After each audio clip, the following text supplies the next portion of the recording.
Prezados irmãos e irmãs em Cristo Jesus, boa noite. Desejo a vocês um dia abençoadíssimo e uma noite de paz e de descanso em Cristo Jesus. Estamos aqui de volta, hoje terça-feira, quando a mensagem deveria ser pregada no domingo. Mas como eu tenho falado, às vezes não tenho tempo, devido a outras coisas que eu faço, e uma dessas coisas é uma gravação que eu faço em inglês. Pois bem, hoje eu vou falar de um assunto muito importante. Meu nome é Manuel de Oliveira, estou pregando aqui em poucas palavras, baseado naquela Bíblia antiga, corrigida do Almeida, não nas Bíblias modernas. Eu sempre falo isso, porque tem muitas Bíblias hoje que são malogradas, porque são Bíblias que pegaram traduções e tradutores que não são bem fidedignos.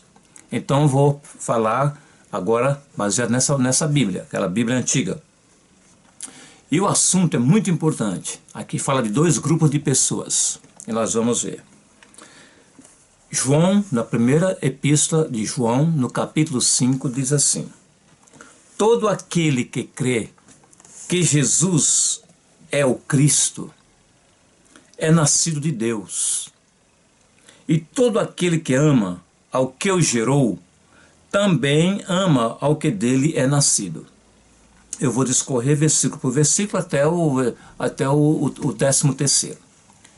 Pois bem, aqui tem uma palavra muito importante, que é sobre a fé em Jesus e as consequências dessa fé. Todo aquele que crê que Jesus é o Cristo.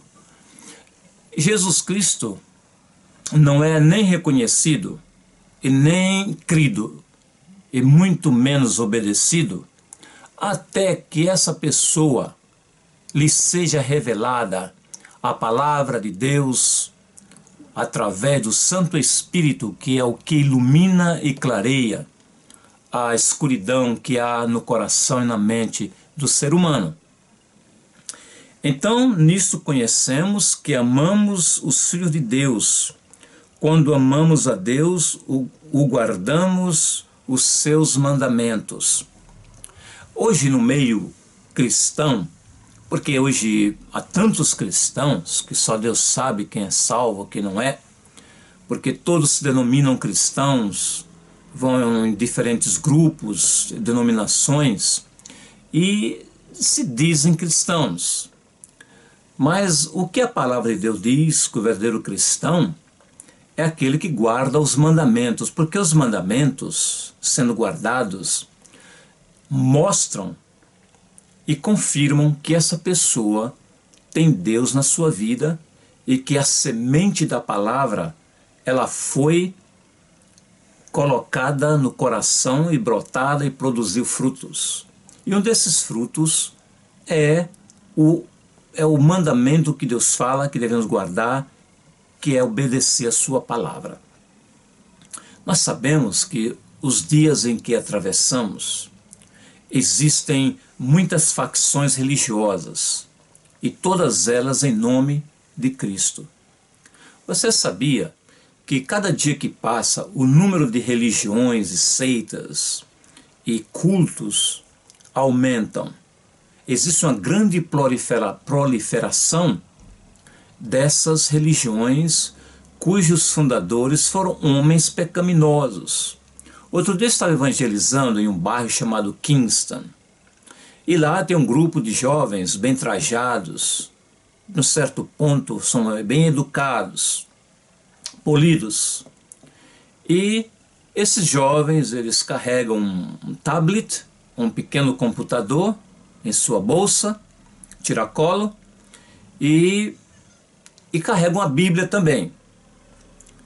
Então essas pessoas vão passando e param os transeuntes e iniciam uma conversa que a princípio parece espiritual. Mas por detrás dessa conversa, eles vêm e como é que diz? Eles vêm assim de uma forma bem sorrateira. Eles ocultam a mensagem até que eles engajam as pessoas, envolvendo-as numa conversa. e leva essa pessoa a uma discussão, debate mais o que eles chamam científico, para querer discorrer sobre a palavra de Deus. Mas se você examinar o que tem por detrás dessa seita, foi fundada na Coreia nos anos 60, e até chegam a dizer que o seu fundador era Jesus Cristo. Eles falam que Deus tem uma esposa, que o Espírito Santo é uma coisa muito fora do natural, certo? Então, prezados irmãos, é aqui que está hoje a nossa obediência a Cristo, que é o que diz o que somos. Não é estar falando, porque as pessoas podem falar de Cristo de uma forma distorcida. Aí diz que nós guardamos os seus mandamentos. Os mandamentos de Deus, eles se resumem em dois: amar a Deus sobre todas as coisas e o nosso próximo como a nós mesmos. Tendo falado dessa forma, não queremos dizer que temos que quebrar os 10 mandamentos. Os 10 mandamentos não foram abolidos. O que aconteceu é que Jesus os cumpriu, porque nenhum de nós era capaz de obedecê-los. Por isso que Jesus veio a fim de cumprir todos. Mas Ele quer, como honra a seu nome, como obediência e reconhecimento da sua grandeza e da sua divindade, Ele requer que obedeçamos os seus mandamentos. Porque esta é a caridade ou o amor de Deus, que guardemos os seus mandamentos. Muitas pessoas hoje se dizem crentes, mas não guardam os mandamentos. Muitas dessas pessoas tropeçam, caem nas armadilhas das falsas doutrinas, assumem que são salvas para sempre, porque ouviram, aprenderam. Mas essas pessoas, ou muitas dessas pessoas, nunca experimentaram o novo nascimento. Eu sempre bato nessa tecla porque eu tenho cuidado. Eu quero que as pessoas sejam salvas, estejam no caminho certo, que estejam trilhando o caminho estreito ao invés do caminho largo, porque hoje o caminho largo e estreito não faz diferença para essas pessoas. Jesus, é pela graça, é o amor, não podemos julgar o outro, e assim vai. Então as pessoas assumem que estão no caminho certo, quando na realidade não estão. Conhecem a palavra, sabem o vocabulário, mas na hora de obedecer, que é o que a palavra requer, não quer obedecer. Que vai sempre atrás do que os livros e os autores e pregadores dizem. Então diz assim, que esses mandamentos que Deus deu não são pesados. Eles só se tornam pesados quando nós assumimos a liderança da nossa vida. Aquilo que satisfaz o nosso ego, o prazer, as coisas momentâneas e efêmeras. Então nós começamos a dar desculpas para nós mesmos a fim de justificarmos os nossos erros e pecados. Por isso que a palavra diz que os mandamentos de Deus não são pesados quando nós, com a ajuda de Deus, do seu Santo Espírito e o Filho, Ele nos capacita a viver essa vida guardando os seus mandamentos. Porque todo que é nascido de Deus, ou seja, todo que é nascido de novo, aqui está bem claro, vence o mundo. E esta é a vitória que vence o mundo, a nossa fé. Aqui está uma palavra muito interessante. O que vence o mundo é a nossa fé. Se a nossa fé é genuína, os nossos motivos com relação a Cristo Jesus são puros, nós vamos ter uma fé genuína e com a ajuda de Deus nós seremos vencedores diante de qualquer circunstância, porque como seres humanos nós temos a tendência de cair e de recair cair, recair, levanta, não cai, levanta, e assim vai. Cai e não levanta, porque vai esse vício, né, esse tipo de círculo vicioso, certo? Como se diz, altos e baixos.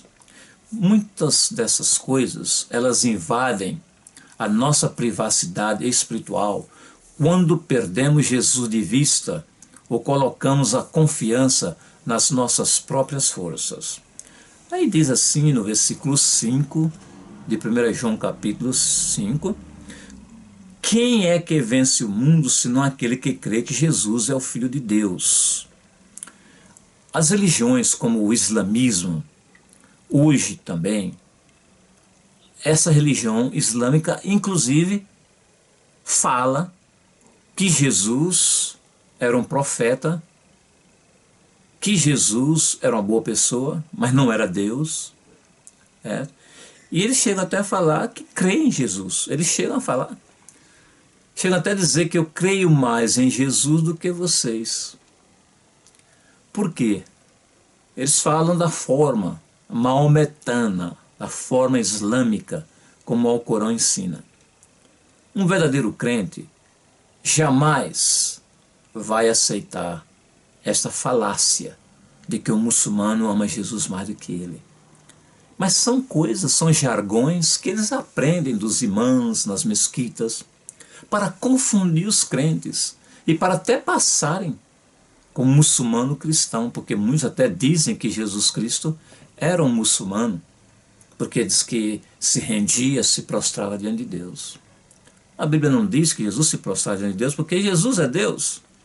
Aí no versículo 6, este é aquele que veio por água e sangue, isto é, Jesus Cristo, não só por água, mas por água e por sangue. E o Espírito é o que testifica, porque o Espírito é a verdade. O Espírito aqui não é uma força, como os falsos testemunhas, que se dizem de Jeová, porque eles não são testemunhas de Jeová. Eles não merecem esse título, porque são falsos, eles são hipócritas, eles não passam a palavra de Deus como a é. Portanto, nós podemos confrontar essas seitas malignas, esses cultos, com toda a autoridade em Cristo Jesus e tentar trazê-los para a luz e dizer para eles que estão perdidos, seguindo a chamada torre de vigia. Aqui não é uma crítica, aqui é uma verdade, é abrindo o olho. Entendeu? Aqui, como diz a Bíblia, cautelai-vos. E por muitos não estão sendo avisados e caem na armadilha dessas seitas. O versículo 7, porque 3 são os que testificam no céu, o Pai, a Palavra e o Espírito Santo, e esses 3 são um. Olha, deixa-me dizer uma coisa, nessas Bíblias modernas, incluindo aquela versão internacional, não tem o versículo 7 do capítulo 5 de 1 João. Não tem. Você pode verificar. Essa chamada tradução moderna é a internacional e as outras, as chamadas o Novo Testamento Vivo, não contém o versículo 7, que fala da Trindade. Porque são traduções malogradas. É por isso que eu sempre chamo a atenção no início dessa mensagem. Tenham cuidado que Bíblia você usa, porque se pega uma Bíblia errada, com tradução errada, você vai viver uma vida errada. Nós vivemos hoje em um mundo onde a esquerda, a política correta, tenta modificar e mudar o próprio sentido da Bíblia. E é isso que Satanás quer. É malograr a palavra de Deus com suas ideias, com suas traduções. Então, deixe-me dizer que o versículo 7 do capítulo 5 de 1 João não está nessa Bíblia. Vou repetir, o versículo 7, que não está nessas Bíblias. Porque 3 são os que testificam no céu, o Pai, a palavra que é Jesus Cristo, e o Espírito Santo, e esses 3 são um. Olha que versículo poderosíssimo e não encontra. Aí vem o versículo 8. O versículo 8 você vai encontrar nessas Bíblias malogradas, nas chamadas testemunhas, nessas outras Bíblias modernas. Tem tantas Bíblias, 30, 40 Bíblias que vieram desses textos malogrados. Não vamos atrás dessas traduções. Tá? Então o versículo 8 tem nessas Bíblias. E 3 são os que testificam na terra: o Espírito, e a água e o sangue. Esses 3 concordam num, mas não diz, percebeu? É assim que é. A Bíblia tem que ter o 7 e o 8, mas deles não. Aí diz agora no versículo 9: se recebemos o testemunho dos homens, o testemunho de Deus é maior. Porque o testemunho de Deus é este, que de seu Filho testificou. O próprio Pai testificou do Filho. Lembra quando Jesus tinha acabado de se batizar, veio a pomba, e a voz do céu dizendo: esse é o meu Filho amado, em quem tenho me comprazido. Que em outras palavras significa: eu me satisfaço nele. Ele é o meu Filho. Nele não há dolo, nele não há distorção, ele não é um líder religioso. O meu Filho, ele é a verdade. Então nele eu me comprazo. Ele nunca pecou. Deus não podia estar falando, essa voz não podia estar falando de Maomé, de Buda, ou do pastor, do evangelista, do Manuel. Não, tem que ser Jesus, seu Filho, porque ele era puro, imaculado. Jesus fazia parte e faz parte da Trindade. Ele estava no céu, ele era participante, ele criou o mundo. Está em João, no Evangelho, capítulo 1, versículo 10. Que ele criou, ele estava no mundo e criou os mundos. Percebeu? É assim, Jesus é Deus. Então, continuemos. Quem crê no Filho, versículo 10, em si